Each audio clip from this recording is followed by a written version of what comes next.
Everyone, welcome back to Pommy and Us. As you can see, we are in new surroundings. We've got the ode to where I had many a happy time. That's Whitney Abbey there. But welcome back, all you fellow Pommy and Ussers. If you are new around here, though, please do me a huge favour. Hit the like button, hit the subscribe button, click that notification bell, and please join me. It is a pleasure to have you here. And what we're doing is we're discussing something that we haven't done for a while, really, and that is a Carlton win. I can't remember it feels like a lifetime ago, because usually I'm here in manic freaking dark moments, but I'm feeling a little bit more positive today. There's a lot to digest though, so without any further ado, let's get straight into it. So obviously, as we know, we got the 10-point win against the Crows, and you've got to put it into perspective, right? Firstly, there's two trains of thought to go into this review. One, we've got the win. Now that is hugely important, especially when the tide has been really against Carlton, all the negative press, fan base getting on the back, and in my opinion, quite rightly so. This side is a lot better than what it's producing. But it's the same old story, isn't it? When Carlton's back's to the wall, they just do something. That pressure gauge gets to 10. You're thinking, if we lose here, team could be gone. There could be major changes. And then they just knock that pressure valve down to about a 6 or a 7. And it means nothing if you don't beat Freo. But let's go into it. It was a game that they had to win, wasn't it? And you see, what kills me about Carlton Football Club when you watch them is how this game is kind of the micro of Carlton Football Club. You had that first quarter. And let's just have a look at that first quarter. That first quarter was around where Carlton are averaging. So if you actually go through the stats and you correlate a stat chart of offensive and defensive data, that is actually around where they are. And we fluctuated to the second quarter where on average a player increased their output defensively and offensively by 19%. And then it went down to negative 13 in periods of the game. And it is really interesting when you look at the back half of what happened there in the tactics. And one clear indication in the second, and we know how good that was, is if you actually go through the core data of the second quarter, Carlton actually dropped their kick to handball ratio to 1.4, which is actually the lowest it's been this year, where usually we oscillate around the 1.75 mark. That's quite a huge change. That works out roughly quite substantial. And what the handball did, and we saw that in the second quarter, particularly when you're playing a side like Adelaide Crows that do like to press quite deep, particularly in the midfield, was Carlton's handballs change. What it does is it creates space in behind, because handballs naturally draw defensive players to the ball carrier and the potential receiver. It has a two-pronged effect. And you actually found in the second quarter, Carlton were finding a lot of marks. They actually took 11 forward 50 marks in the second quarter, which is the highest in the AFL this year, aside from the Doggies versus the Kangaroos, which is really impressive. They also found that the team genuinely likes to play one behind the ball in the majority of the game. We actually brought them more in and around the contest, which allowed us to win the post-clearance contested possession by 13. And it opens up a lot of that handballs, the uncontested marks, 74 uncontested possessions to 40 and 30 uncontested marks to 12. And I actually think Teague has kind of stumbled across how his game plan works a little bit more efficiently. When they're hitting the ball with pace and they're running with the ball, you're actually finding that his natural kicking game opens up, because Carlton's kicking stats were 22%, which is the lowest in the AFL, was their kicking efficiency in the first. It was joint lowest this year in the AFL. And that's what happened in the second quarter. Once them handballs started, you found that they were kicking to uncontested situations, which is genuinely why our effective kicks are so poor. And what we did is we exploited. Crows have conceded 22% of opposition kicks are actually in their side, their 50. They're the last worst side at turning the ball over as well, inside 50. And we really did expose that. We were marking and kicking and scoring at will. And I think that's really telling there that we actually played the percentages in that second quarter. And what we saw from Carlton was there was a lot more of a midfield press. We brought Kennedy in around the ball, Nunes went around the ball as well, and we actually moved, if you watch that, Kerno came off the ball in the second. And we saw what Kennedy and Cripps did together was they really did make it stifle. They stifled the possession, and they really did. And we actually got that was the most clearances we had in that quarter, which was at 9. But you found that we actually really did heavily rotate there. You had Dow there as well. He did well on the ball, but we really did look to do it. And we also saw that in the forward stoppages, we saw a lot of Matty Owies, and we also brought Sard up to them half forward stoppages as well.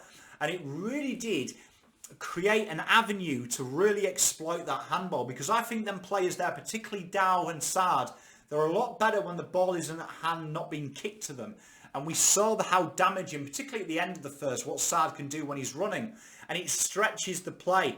And we actually saw as well with Williams as well, he started to get a little bit more of the pill in and around that contest. In the second quarter, it was quite interesting as well that our players like Walsh, like Cripps, like Sard, like Kennedy, like Williams, they found a lot of the ball. And Stocker as well, he really offered that injection at halfback of a little bit of toughness, and a little bit of transition football started to happen.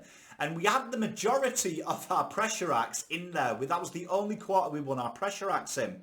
And it's important because if you actually look at this game head to head, and we put it in perspective a little bit, we are 2 years older than this side. We are a year and 3 months older than the Adelaide Crows side, and we have 30 games between us. They have a staggering 12 players less than 50 games. We only had 4 out there. The experience was with Carlton, and that is what you've got to do. Now, let's go on to the other quarters. The third and the fourth for me are where this goes wrong at the club. You found that we started to bring players behind the ball. Our average position was 16 men behind the ball carrier. We really did show up shop. And you found that our kick to handball ratio went as high in the fourth to 2.8. So you remember it's 1.75, so we'll call it 1.8 to round it up. It went to 2.8. And what happens is you find that when we go back behind the ball, the average distance between ball carrier and receiver is further. We start to kick longer, which then kicks back into their territory. And then you find that we are kind of spaced out. So when the ball turns over, it suddenly becomes a one-on-one situation, and you are requiring the midfield to run hard back, as opposed to when we were playing a more handball and more quicker pace game, where the players are a little bit more congested, a little bit more together, so they're moving as a unit. Now they're moving separate, and you found what happens, the cheat code of Carlton that I keep talking about. The run forward into 50 and then run back out. And also that horrible thing we see, the crisscross running lanes, which cause havoc with our zonal system. And it allows teams to sit there and pick us off because there is so much space. You found that uncontested possessions went through the roof, and our contested possessions did because of how we set up. And it is really simple. What that does is when you are so far away from each other, what you're doing is when you turn it over, you really are creating a foot race. And what we saw is what they did really efficiently was isolate Tex Walker to be that central cog, and that drew players away. And what it does is it puts so much pressure on the top 2 spoilers in the competition and one-on-one percentages, and that's Liam Jones and Wheatering, because when the ball hits the deck against a proficient forward line, that is where the problem. Now, the small forward line at Adelaide isn't that good, so we've got to put it in perspective. This was a win, and yes, we did the job, but it gets a lot tougher from here. Adelaide's inadequacies in certain areas were exploited by Carlton, and then for me, if we play a top side, we are going to really struggle.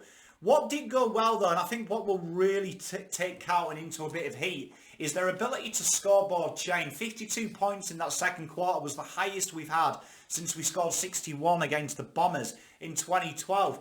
And it's really the secret for me is that handball. It's playing to the strengths. I think that when we got under pressure, it felt like it was very safe. You started to see them outlet balls come back down the kick, down the wing. You started to see that. And what it does is it invites pressure. And I thought, particularly in the fourth at the start, there was a real concentrated effort to start shortening the kicks and then looking to kick it long and really relieve pressure. It was a safety net, and it's a safety net that Carlton have a lot, that the top teams do exploit, and we've seen that this year, how GWS did it. They exploited that system, they encouraged Carlton to kick long, and then when we took the bait, they really looked to bring the pressure. And that is really interesting because Carlton actually lost the pressure axe in this game, 281 to 243. And it's something that we're really struggling with. 15th in ground ball get differential, 17th in ground ball match total. When that ball hits the ground, that is where the trouble is. And you're going to get the ground hit. The ground ball gets are going to really increase when we're playing that type of game. It's going to become a scrap. When the boys are spaced in the second quarter, there was always someone backing up. There was these two men tackles. There was a real in and under type atmosphere. When it becomes spaced and we go safe, we really do expose ourselves to our inadequacies. That being said, though, there was a lot to be happy about. Walsh again really dominant. Jones and Wheater in doing their job, and Stocker really coming of age for him. And I think Nick Newman coming on really did help Carlton's system. What I'm looking to see from here, though, is, and I can't stress this enough, before we start talking about finals and we start talking about the Blues are back, you've got to remember you've beaten 14th place. It's nothing to write home about. These are the Wooden Spooners. They were a very young side. They are Carlton 4 years ago. We are 6 years of the rebuild. We really should be looking ahead of this. And it's about turning one game into two. What this does is it kind of papers over the cracks of our tactical inefficiency. Having watched the game again, though, it is very easy to score against. It's just the fact that Adelaide aren't that good. And it is now well in the season. These young legs are getting tired and getting exposed. What Carlton really need to do is have that confidence to play handball. And I believe that's a huge confidence thing. It's really taking the game on and taking it on. And Teague talks about the Teague way. The Teague way is the second quarter. It's all attack, no defence. But you've got to have some tars on you. You've got to have some big tars on you to really run the risk of doing that. And what we saw is that is going to come with more performances like this, wins. They're going to get a bit more confident. But that is one thing that I want you all to go home and watch that game again. Just watch the difference in the body language from the third, the first and the fourth to the second. There was a real... We heard Cripps say, I want to have fun and we need to go back to playing fun. The second quarter, it looked fun, didn't it? You saw the mannerisms. The issues we've got, though, is that defensive frailty. We drop really deep. There is a load of space between the forward line and the midfield, and then the midfield and the back line, and teams exploit it with just that sharp transitional kick into the corridor, which creates chaos and causes a lot of running. And it is a running game. It is a real running game defensively when we start playing that. We've got to be aggressive and bold with our forward movement. That being said, though, a lot to sharpen up. There's a lot to work on. Them uncontested marks inside 50 are deadly, 12 of them. It really allows it. But Carlton have shown offensively we can compete. The thing is, though, we've got to play that offensive way. And I would suggest go back and watch 2017 Richmond.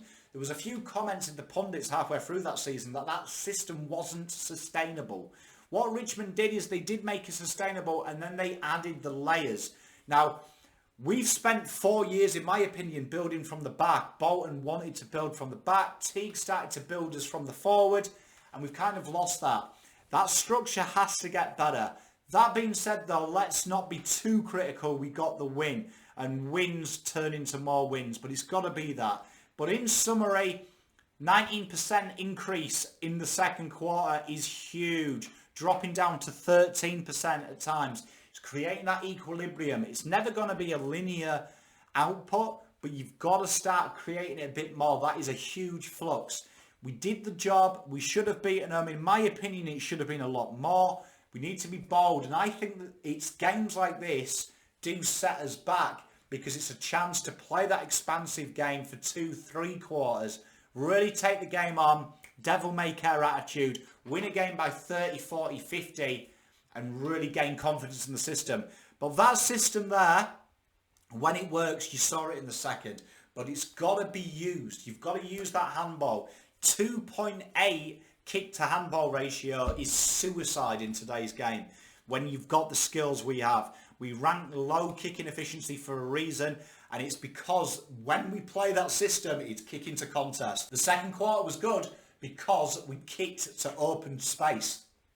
Uncontested possessions, we dominated that. All in all then, always happy when you win. Gotta be. Still a lot to work on, and them defensive frailties will be exposed by a bigger side. Moving forward, I expect to see they have to take the game on against Freo. Freo will dissect this. They are a smart kicking side, and it will be entertaining. But we got the win. Got a semi-happy Pom back. Till next time, Pom out.